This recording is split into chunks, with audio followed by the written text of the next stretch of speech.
Malapit na nga ang birthday ng bebe ko, kaya ibibigay ko na yung regalo ko sa kanya. Shock na magugustuhan niya to dahil pangarap niyang mag-taekwondo. Ring at binibihisan ko pa lang pero apura na flying kick. Ang sabi ko nga sa kanya wag niyang gagamitin sa iba. Shoot, Mare, sa akin naman ginamit. Nagpagawa nga kami ng invitation para sa mga classmate niya. Yung mga kaibigan ko naman, sinendan ko na lang sa messenger. Okay na yon, pupuntahan ko pa ba kayo sa mga bahay niyo? Alam ko namang magdadala lang ako ng sobre, pero aayain niyo na akong uminom. Hoy, wala kayong mabubudol dito.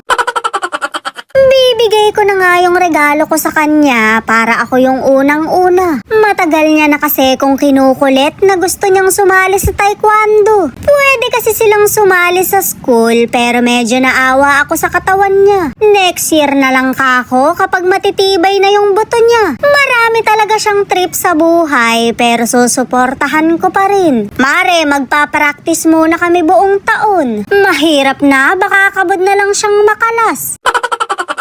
O diba, ganap na ganap talaga siya. Pinapaalalahanan ko nga siya na wag niyang gagamitin sa iba. Napakamasunuri naman dahil sa akin ginamit. Ako pa talaga napili mong ka-sparring, baka kabod ka na lang tumurit. Magaling yata tong sumipa dahil praktisado to sa pagmamaoy. Ganyan kakapal yan, wala nang ambag sa inuman, nagwawala pa.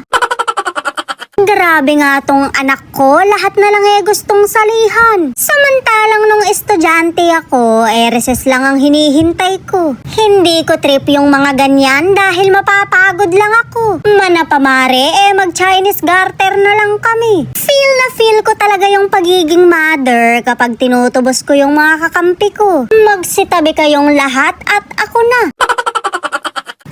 Practice nga lang kami pero wala akong maiturong matino. Shoot, Mare, wala na talaga akong ginawang tama. Sa halip na nagiinom ako ngayon, kabod na lang akong naging coach. Cockroach!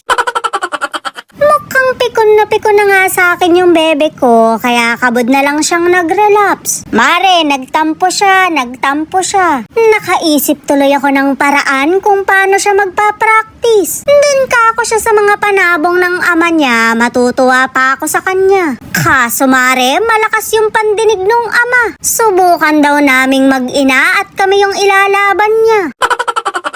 Namahinga nga lang siya ng konti at lumaban na uli. Bilib ako sa batang to, walang kapaguran. Try mo kayang sumali anak sa labanan ng chess. Hindi ko kinakaya yung energy mo, matulog na lang kaya tayo.